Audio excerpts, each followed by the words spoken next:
오늘 본문 말씀은 바울 사도가 이 고린도 전서를 마무리하면서 고린도 교회 성도들에게 당부한 마지막 말씀입니다. 뭐라고 했습니까? 13절을 보십시오. 오늘 본문 13절, 고린도 전서 15장 13절. 깨어 믿음에 굳게 서서 남자답게 강건하라. 남자답게 강건하라. 사실상 이게 고린도 전서의 결론입니다. 바울이 왜 이런 당부를 했을까요? 많은 말 중에 하필이면 고린도 전서를 마무리하면서 왜 남자답게 강건하라고 했을까요? 잘 아시는 대로 고린도 교회는 당시 참 문제가 많았습니다. 그 중에서도 가장 심각한 문제는 역시 분파의 난립이었습니다. 교회가 그렇게 큰 교회도 아니었는데 4분 5열, 바울파, 아볼로파, 게바파, 그리스도파, 교회 내에 분파가 한 4-5개가 있었습니다. 그런데 하루도 그 대립과 싸움이 끊이지를 않았습니다.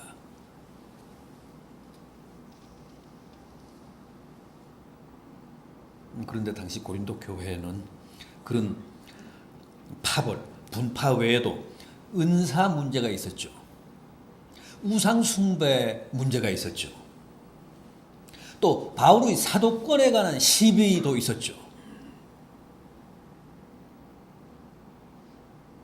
하여간 문제가 얼마나 많았는지 모릅니다. 정말 남자답게 강건하지 않으면 누구도 자신을 제대로 지킬 수 없을 정도였습니다. 그렇게 골치 아픈 문제들이 많았습니다.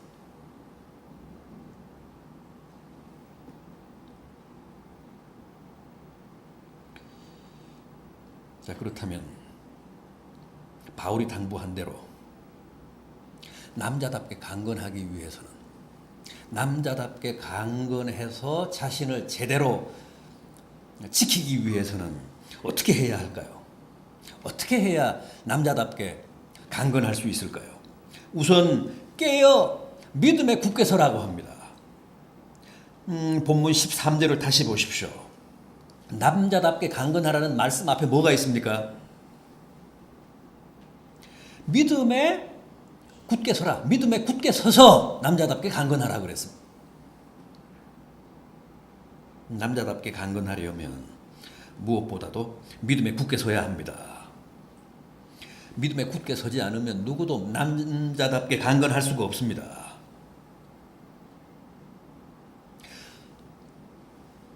남자라는 사실 때문이 아니라 믿음에 굳게 섰다는 이유 때문에 강건한 겁니다. 그러니까 남자뿐 아니라 여자도 믿음에만 굳게 서면 얼마든지 강건할 수 있다는 것이고, 남자도 아무리 남자지만 믿음에 굳게 서지 않으면 결코 강건할 수 없다는 겁니다.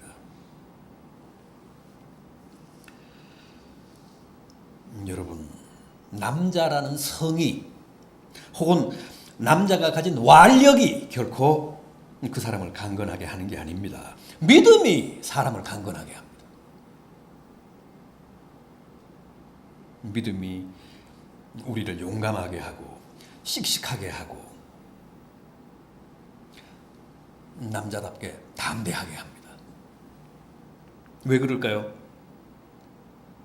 왜 믿음이 우리를 강건하게 할까요? 남자답게 할까요? 믿음이라는 게 뭡니까? 결국 하나님을 의지하는 결단 아닙니까? 하나님을 의지하는 마음 아닙니까? 하나님은 천상천하의 가장 크신 분입니다. 가장 강하신 분이십니다. 그분을 의지하는 마음이, 의지하는 결단이 믿음이기 때문에 하나님을 의지하면 강건해집니다. 남자다워집니다. 씩씩해져서 분위기가 어떻든 자신을 제대로 지키며 관리해 나갈 수 있다는 거예요.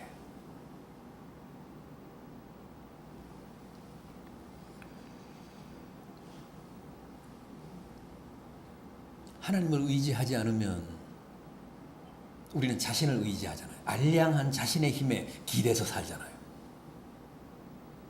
재주도 없는데, 무슨 대단하지도 않는데, 하나님을 의지하지 않는 사람은 어쨌든 자신을 의지하며 삽니다. 그러니까 불안정할 수밖에 없어요. 나약할 수밖에 없습니다.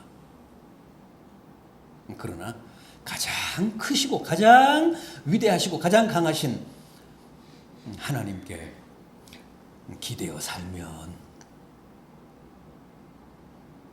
누구나 강건해질 수 있습니다. 남자답게 용감해질 수 있습니다. 그래서 지금 바울이 혼란한 고린도 교회 성도들에게 믿음에 굳게 서서 남자답게 강건하라고 당부하고 있는 겁니다. 다윗을 보십시오. 다윗이야말로 믿음에 굳게 선 자가 얼마나 강건할 수 있는지를 보여준 산 증인입니다. 미소년 시절에 그가 누구를 만납니까? 블레셋의 전쟁 영웅, 전쟁의 달인 골리앗을 만나잖아요. 이스라엘 군대의 모든 장수들이 골리앗이 두려워서 숨을 죽이며 땅에 납작 엎드려 있습니다. 고개도 못 쳐들었습니다. 두려워서. 그런데 아직 군대 갈 나이도 못된 소년 목동 다윗이 형들을 면회 갔다가 이스라엘 군대와 하나님을 모욕하는 골리앗을 보고 그와 1대1로 맞섭니다. 다윗이 골리앗을 향해 뭐라고 외쳤죠? 너는 칼과 창과 단창으로 내게 나오거니와 나는 만군의 여호와의 이름으로 너에게 나가노라. 여호와께서 오늘 너를 내 손에 넘기시며 내가 너를 쳐서 목을 뱀으로 온 땅으로 하나님이 계신 줄을 알게 하겠고 또 여호와의 구원이 칼과 창에 있지 아니함을 너희 무리로 알게 하리라. 얼마나 용기 충천합니까? 얼마나 당돌합니까? 그러면서 공깃돌 한 개를 물매로 날리잖아요. 그게 총알처럼 날아가서 골리앗의 이마에 박힙니다. 단 한 방에 그 거인이 쓰러졌고 다윗이 달려가 그의 목을 베입니다. 졸지에 전세가 완전히 뒤바뀌었습니다. 이스라엘 군대가 대승을 거두잖아요.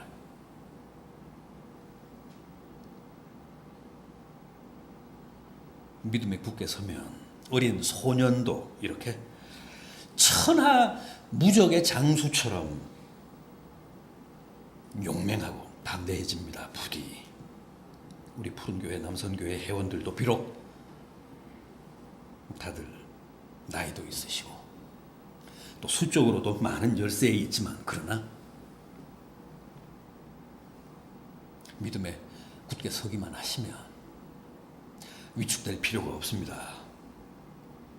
얼마든지 담대해집니다. 용감해집니다. 믿음에 굳게 서서 남자답게 강건하시기를 바랍니다. 그래서 지금보다 더 씩씩하시고 또 세상도 압도적으로 이기면서 주님 맡긴 사역에 최선을 다해 헌신하는 귀한 종들 되시기를 바람하지 않습니다.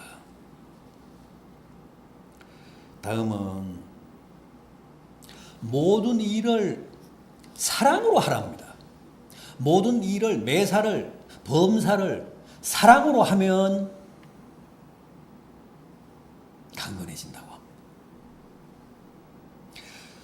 합니다. 본문 14절을 보십시오. 너희 모든 일을 사랑으로 행하라. 이게 비결입니다. 남자답게 강건해지는 비결. 흔히 세상적으로는 남자답다는 게 뭘 뜻하죠?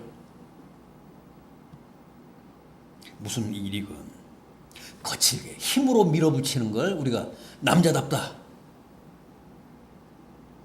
뭐 그렇게 말합니다. 그러나 성경은 그렇게 가르치지 않습니다. 남자다움이란 완력에 있지 않고 오히려 사랑에 있다고 합니다. 모든 일을 힘이 아니라 폭력이 아니라 사랑으로 행하는 자가 정말 남자다운 사람이고 강건한 사람이라고 합니다. 맞잖아요. 진짜 강한 사람은 칼을 안 뽑잖아요. 칼을 안 쓰잖아요. 주먹을 휘두르지 않잖아요. 항상 비겁한 사람, 힘없는 사람, 나약한 사람이 툭하면 칼을 뽑습니다. 툭하면 힘에 호소합니다. 주님은 베드로에게 그 칼을 도로 칼집에 꽂으라고 말씀하시면서 떨어진 말고의 귀를 다시 붙여주셨습니다. 남자다운 강건함이란 칼에 있지 않고 칼을 쓰는 무슨 행위에 있지 않고 사랑에 있음을 친히 보여주신 겁니다.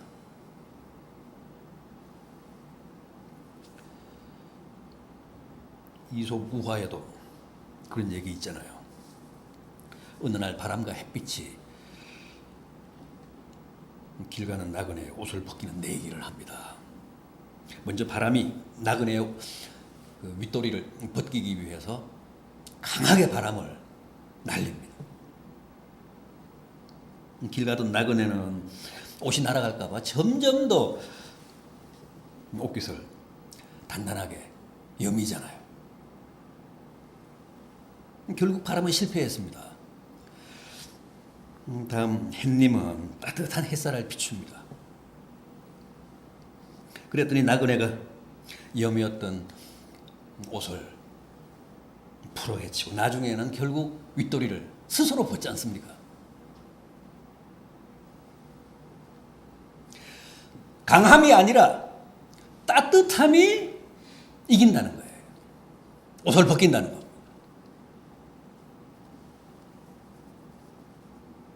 그런데도 당시 고린도 교회는 그렇지 않았습니다. 사랑이 아니라 분파를 만들어서 서로 자신들의 세를 과시했고 지혜나 은사나 믿음에 있어서도 내가 너보다 낫다는 식의 우월감, 자만심, 투기심에 깊이 사로잡혀 있었습니다. 그래서 바울이 사랑장인 고린도전서 13장을 쓴 겁니다. 우리는 고린도전서 13장을 무슨 사랑의 송가라고 생각하지만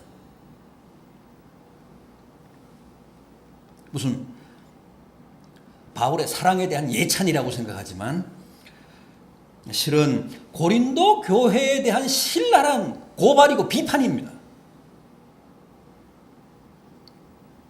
바울이 뭐라고 했습니까? 고린도 교회 교인들이 저마다 자랑하며 경쟁적으로 가시했던 방언이나 천사의 말이나 예언이나 지식이나 무슨 구제조차도 사랑이 없으면 소리나는 꽹과리에 불과하다고 했습니다. 그런 비판은 없습니다.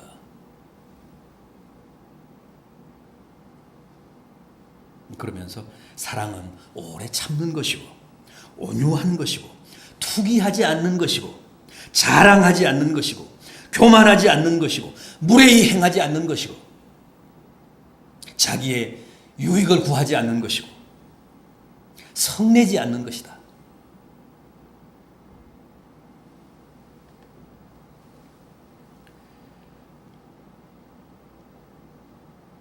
바울은 오늘 이 본문에서도 무슨 능력이나 재주나 막강한 힘이 아니라 범사를 매사를 사랑으로 하는 것, 그게 바로 가장 남자다운 강건함이다. 강한 사람이 매사를 사랑으로 한다.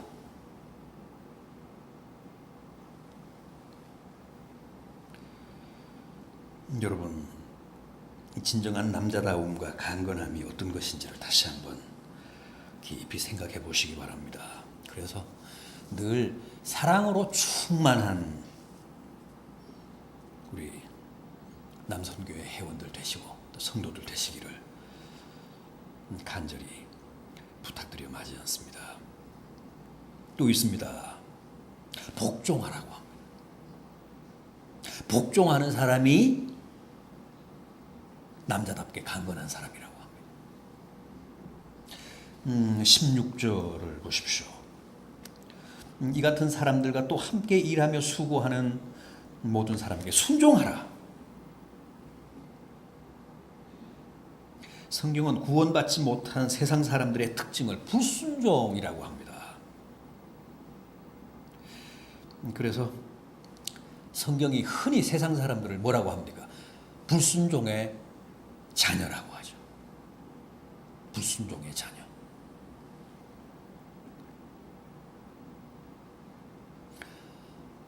마귀는 원래 천사였는데 불순종해서 하나님을 거역해서 사탄이 되고 마귀가 되지 않았습니까? 그래서 불순종하는 사람들을, 불순종하는 세상 사람들을 불순종의 자녀라고 합니다. 다른 말로 하면 사탄의 자녀, 마귀의 자녀라는 뜻입니다. 불순종이 바로 불신자들의 근본적인 속성이고 죄성이라는 겁니다. 그렇다면 신자들의 가장 두드러진 덕목은 뭘까요? 순종입니다. 그래서 바울은 자기를 비워 종의 형체를 지니고 죽기까지 순종하신, 복종하신 그리스도 예수의 마음을 품으라 그랬습니다. 그리스도의 심성, 그리스도의 덕성 가운데 가장 두드러진 게 바로 복종입니다. 순종입니다.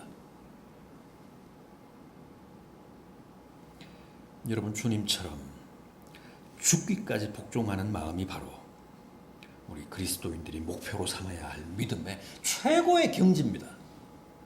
아니, 복종할 게 따로 있지. 십자가 앞에서도 아버지의 뜻에 복종하셨잖아요.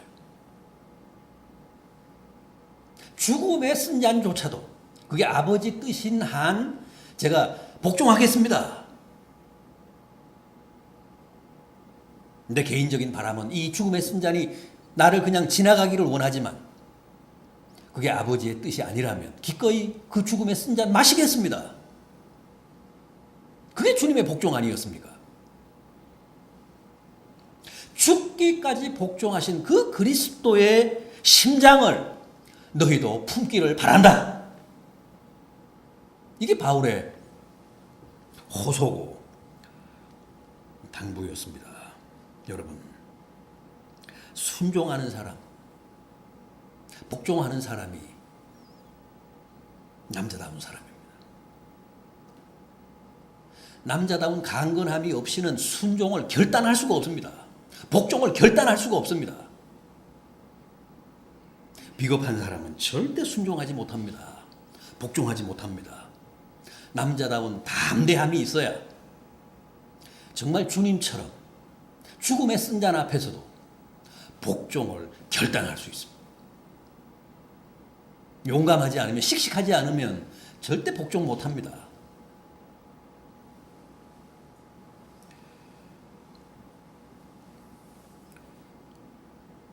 우리 사회에서 일반적으로 가장 남자다운 사람이라고 하면 우리는 우선 군인들을 떠올립니다.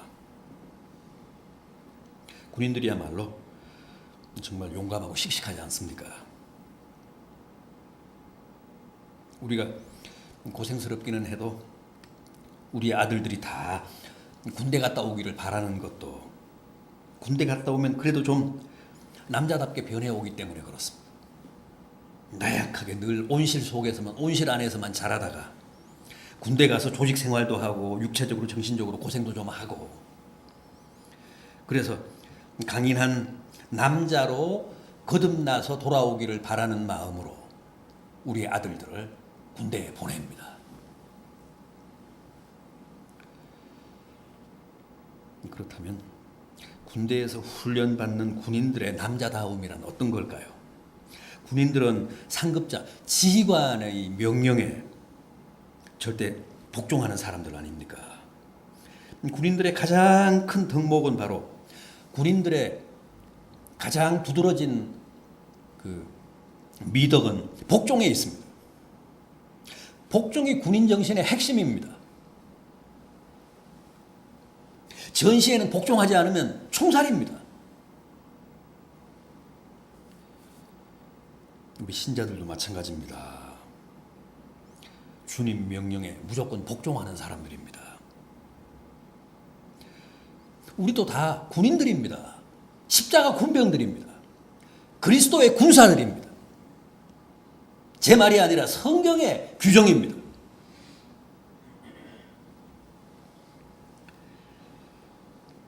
따라서 무조건 주님 말씀에 순종하며 복종하며 살아야 합니다. 그럴 때 우리도 저 군인들처럼, 남자들처럼 강건해집니다. 용맹스러워집니다.